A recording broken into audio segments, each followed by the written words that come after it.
Hi, my name is Claude White, and there's a very sad epidemic that is going on in our community, and it afflicts some of our elderly black Americans. In fact, I have come up with a term. It is called Geriatric Cooning.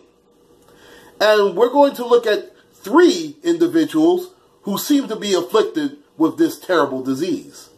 Now, the first one that I'm going to mention is arguably the greatest football player in the history of the NFL. In fact, as we know, he was the biggest superstar in the NFL and was for many years the all-time leading rusher. In fact, Jim Brown is still the very standard that the NFL holds up as far as the best running backs of all time. Whether you want to mention Walter Payton, Barry Sanders, guys like Emmitt Smith, whoever you want to name, let's face it, Jim Brown is still predominantly on that list. But when it comes to Cooning, well, he's in a class by himself. And it's so funny because when it came to the Colin Kaepernick for him kneeling against police brutality and injustice, at first, going back to August 30th of 2016, he was with him 100%. And in fact, he said, at that time, I don't know what the big issue is because this young man is backing up his statement. And it becomes stronger in my mind. Now, if you ask me, would I do that? No, I wouldn't, because I see it a little differently.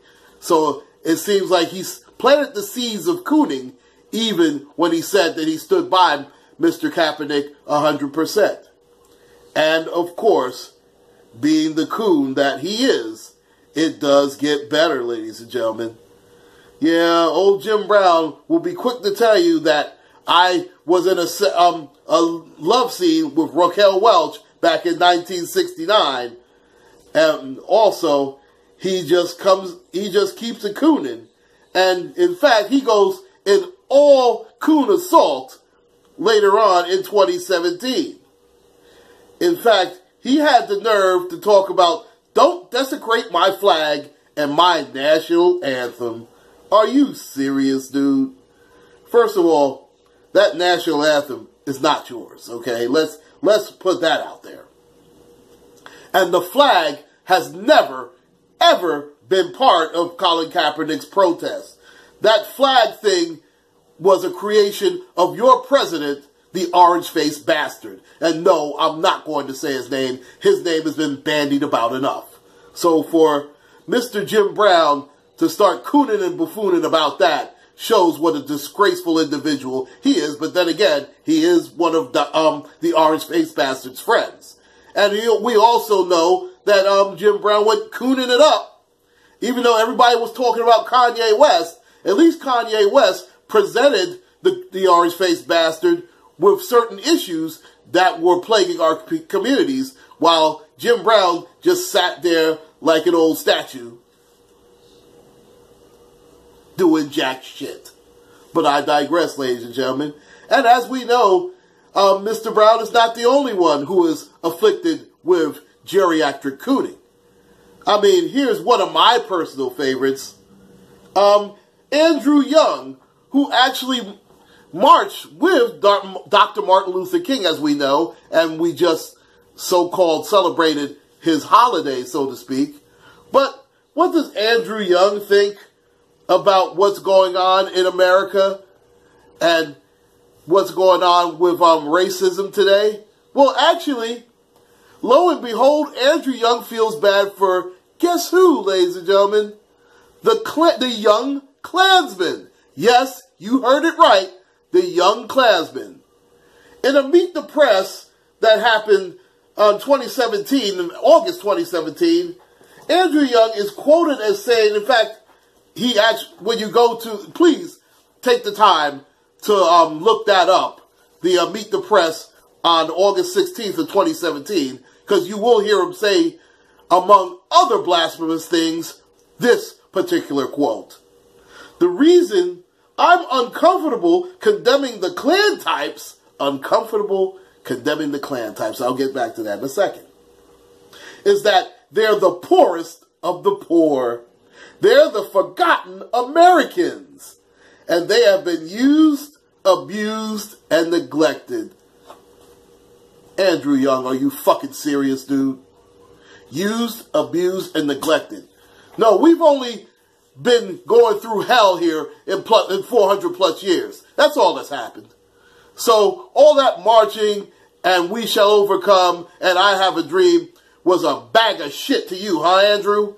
Well, you know what? You're just an absolute disgrace, Mr. Young. In fact, I use the term Mr. quite loosely. And it's very sad for me to feel like that because, for the most part, I have the ultimate respect for our elderly. But when you have disgusting cooning individuals like this and Jim Brown, well, it's disgusting. But as we all know, ladies and gentlemen, death and disgusting things come in threes, and I would be remiss if I left out your girl, and I know we all grew up with her, Ms. Gladys Knight. Now, you know, it is funny how, if you look at Gladys Knight's career, and I'm not going to say that she hasn't had a great career, absolutely she has, but she's always been overshadowed by somebody, whether back in her era, whether it was Aretha Franklin or Dionne Warwick or Patti LaBelle, or even in the 80s, obviously, Whitney Houston. I mean, whether it was Mariah Carey. I mean, she was actually finished in the 90s anyway. But during her heydays, she was always overshadowed by somebody. And unfortunately, a lot of our legends have passed away. So Ms. Knight is pushed to the forefront. And Ms. Knight has the nerve to talk about Colin Kaepernick. Are you serious?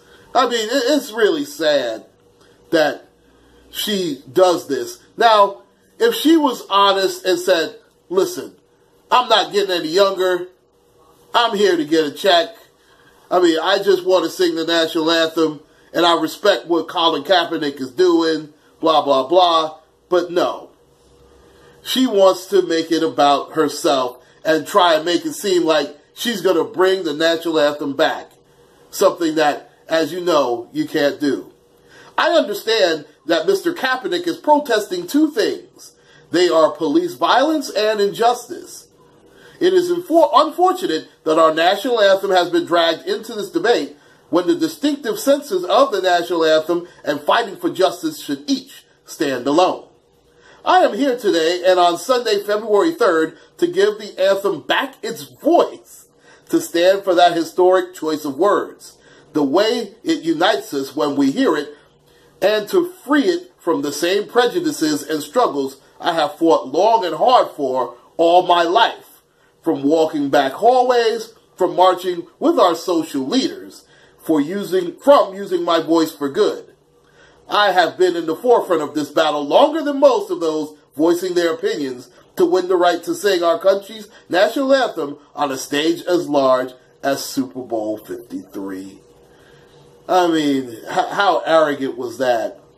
Well, Gladys, you know, there's only a few things to say to that. First off, again, the national anthem was not written for us. In fact, if you remember, there were parts of the national anthem that were taken out. And I think I would be remiss if I don't read those parts of the national anthem. And those forgotten words are, no refuge could save the hireling and slave from the terror of flight or the gloom of the grave. The gloom of the grave, excuse me. Meaning that those people were shooting and killing people, the black people who were enslaved that tried to fight for their freedom or tried to escape the treachery of slavery. So yeah, that national anthem can kick rocks as far as I'm concerned, ladies and gentlemen. And you know what, Gladys Knight, Andrew Young, and Jim Brown, all three of you motherfuckers can kick rocks too. Please like, share, and subscribe, ladies and gentlemen. My name is Claude White. Take care, and God bless.